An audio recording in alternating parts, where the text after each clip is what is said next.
จ้าเลี้ยวพี่น้องเลี้ยวเคลียร์ดินปูกับยาพอมันนะกับหลานแต่บ่พอยาได้สร้างอีกมืออื่นเขาจะมัดลงให้อีก2 รถก็พอมันยังบ่เสมอกัน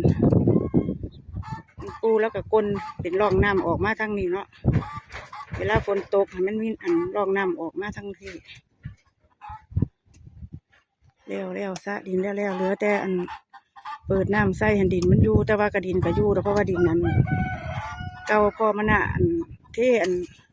ปูนอยู่เนาะซองนึงอีกซองนึงกับแกนกระสิบได้มาน้ำหลายดอกกระสิบ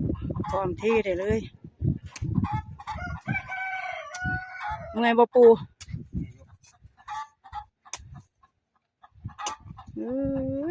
ลมมัดมือพี่น้องล้มแล้วก็คึมแล้วก็หนาวเมื่อเช้านี่ปูได้ดังไฟฝิง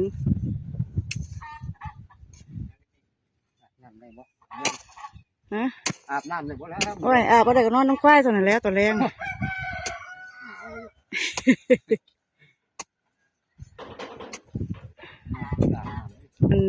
มันมีเครื่องน้ำอุ่นอยู่แต่ว่าหันท่านได้ซื้อแท่งน้ำมันก็เลยน้ำบ่แห้งแต่ว่าคำเขาไปอาบอยู่หันก็อุ่นบ่ต้องใส่มันก็อุ่นพี่น้องแต่ปูแล้วหันบ่ไปแล้วอาบอยู่เงื่อนอยู่ตารางหญ้าก็อาบอยู่เงื่อนตารางมันก็ย่ำอากาศเย็นมันก็สิเย็นเนาะเพราะว่ามันเป็นโอมังกรตรง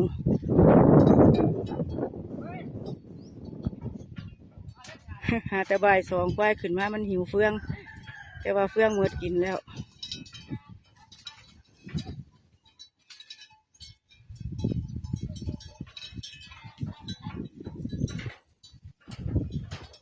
ไม่ได้ไปทั้งใดดอกหญ้าก็ได้งมน้ำเถียงหน่อยให้ก็พอมันนะอย่างนี้แหละวันนี้ก็พากันเมียนพวกตู้พวกอย่างมาเอาเข้าไว้เราพาอันนี้ไม่น่า2 รถนี่ปล่อยมาว่าเยอะไอ้พูดทั่วบ่อีก2 รถนี่เปล่าอยู่บ่ฟ้าวแล้วมืออื่นกันนั่นก็เอามาก็ได้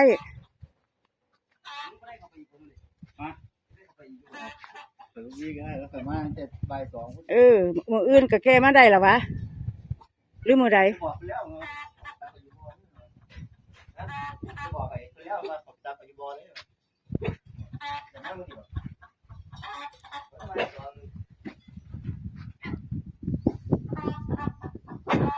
ล่ะจับอัดเต็มที่หน้าแน่น2 รถก็พอเดี๋ยวเลยนะเอารถอัดไปอี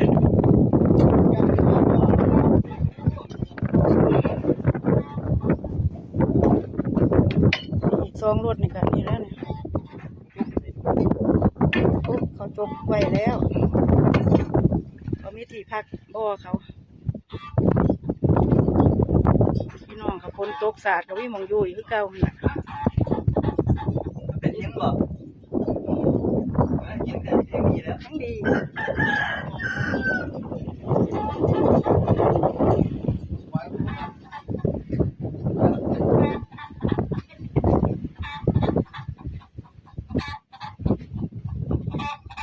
จัดแจง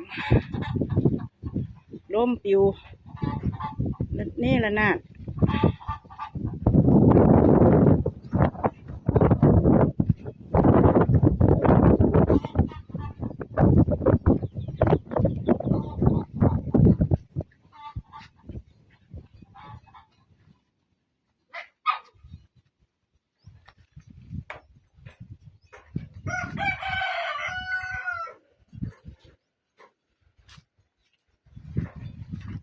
ไม่เอาเนื้อปกเนี่ยเขานั่นหาเนื้อปกเนื้อเตียงไว้เนี่ยใกล้พัดละลายใกล้กระดื้อนี่ก็ได้ค้างตัวแรกเดี๋ยวขึ้นไปไว้เงื่อนง่ายแล้วโอ้ยมีมือบังเขาสวนเพื่อนไปเหียบพัก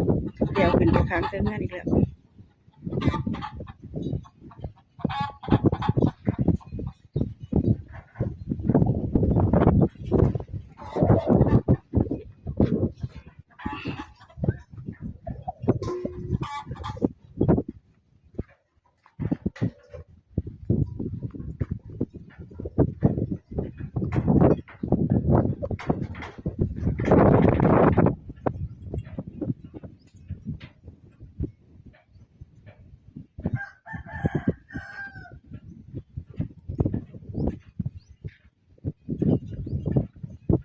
กับยางกับยางแล้วมันบ่มีหญ้า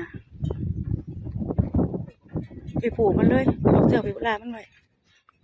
ลามอยู่เลาะน้ำนั่นแหละควายถือปองมันนั่นแหละอันนี้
ปูน้ำไปผูกไว้แล้ว